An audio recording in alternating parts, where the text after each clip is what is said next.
Okay, so I have gone out and hung out in the woods with a friend of mine, and I found 3 great bow staves of varying sizes. These 2 here are hickory, and this is a maple. I'm not going to work with the maple just yet. I want to let it cure.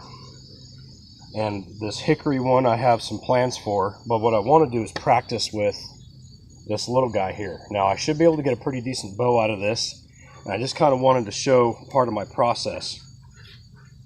This guy's pretty straight. There's a little bit of a curve right there, but when you look down the bow stave you kind of find that there'll be a natural bend or kind of a point that gravity wants to pull it, and this one is right about there, which gives me kind of a nice oval profile to work with, and that's good.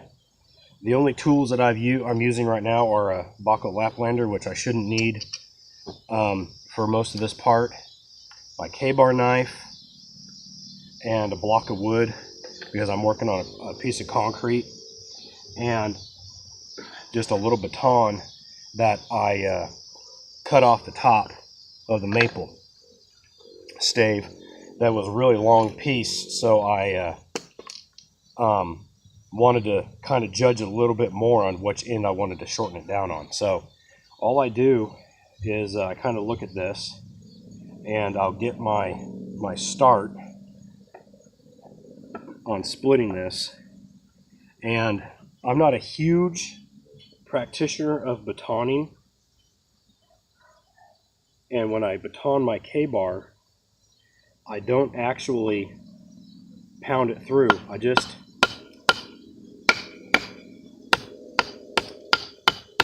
lightly tap it. I don't have a huge baton. I just have this guy, and I'm just tapping it like this and just letting it. You also notice I grip it like this, and as I listen to this I can actually hear the fibers popping apart.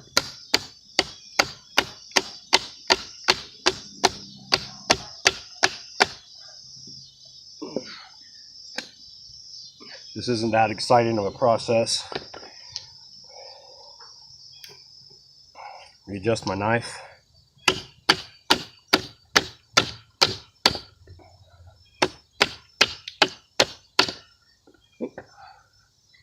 And I know I'm dropping out of the screen a little bit here. That's what that looks like.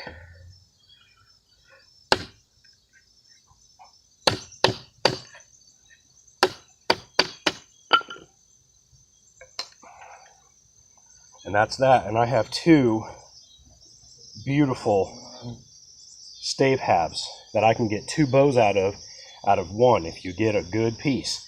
You can see the brown pithy center that goes through it. I think this is the bow that will probably be the most powerful.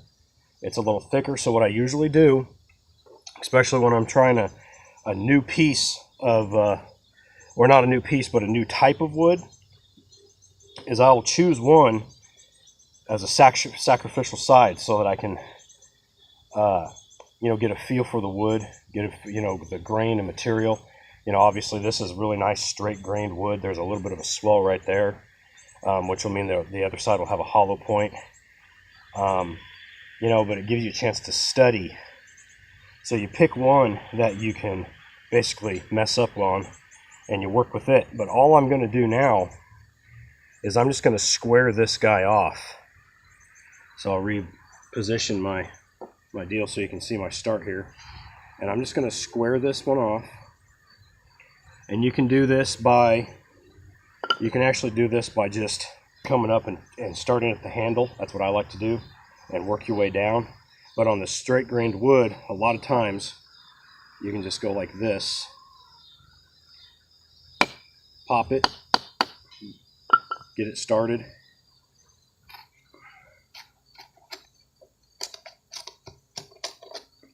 and just basically take and go like that.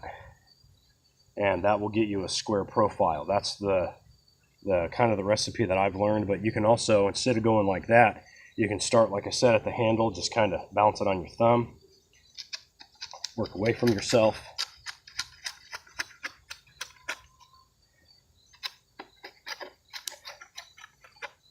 and get your start there. You have to study the grain of your wood.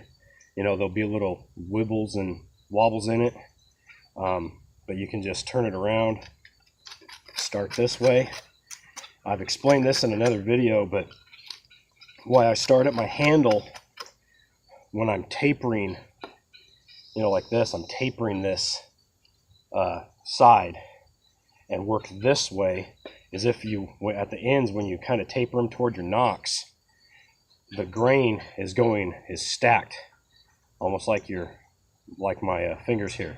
So if you come down into this, you'll actually peel one off, and it'll go into the bow, and then you end up thinning the entire deal down through the handle. So,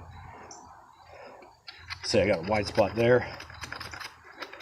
Working with green wood is real easy. What I like to do is just square these up in kind of a rough out, split them, rough them out, maybe take the bark off of them depending on the wood. I will definitely take the bark off of this one. And that's a really good start on this.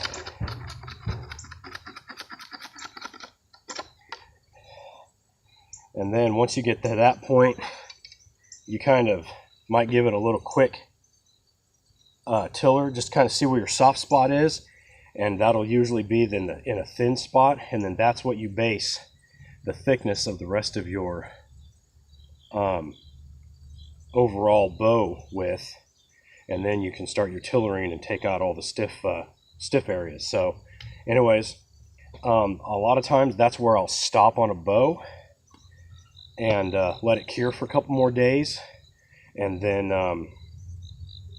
you know, start really working it over. Otherwise, would go ahead and finish roughing it out. Some bows, you know, if you're just making a quickie bow, some bows will shoot all right green, and then they'll keep right on shooting when you let them dry. I had one that lasted me 4 years, and it maintained a constant pull. It was a very weak bow. It was only about 25 pounds, but it lasted. Green wood will tend to get a little bit more string follow than ones without, but or that you let dry first, but it doesn't really make a difference if you're just making something for fun. If you're making a really fine bow, you know, something that you're wanting to keep for a while, definitely let it dry. This is going to be a nice little bow. This might actually be a 35 to 40 pound bow when I'm done with it. But anyways, that's just a real quick basic, you know, and then we just work on the tillering.